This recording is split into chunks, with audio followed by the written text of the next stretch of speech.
विदिता किल शास्त्रसुधा जलते महिकोपनिषत्तु कथितार्धनिधे हृदये कलये विमलं चरण मम शङ्करदेशिकमे शरणं करुणावरुणालय पालय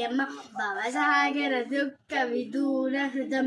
रचया किल दर्शनतत्त्वविदं मम शङ्करदेशिकमे शरणम्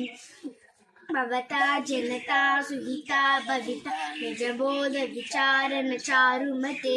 कलयेश्वर जीव विवेकविदं भव शङ्कर देशिकमे शरणं भव एव भवानि मे नितरां समजायत चेतसि कौतुकिता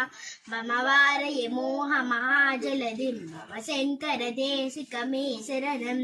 स्फुरे कृते बहुधा भवतो प्रविता समदर्शनलालसता अतिथीतमिमं परिपालय मां शङ्करदेशिकमे शरणं जगदीमवितुं कलिता कृतयो विचरन्ति महासच्चरतः अहिमां सुरिवात्रा विभासि गुरो भव शङ्करदेशिकमे शरणम् गुरुपुङ्गवपुङ्गवकेतनते समतामयतां नहि कोपसुतीः शरणागतवत्सलतत्त्वनिधे भव शङ्करदेशिकमे शरणं भवये विदितारमया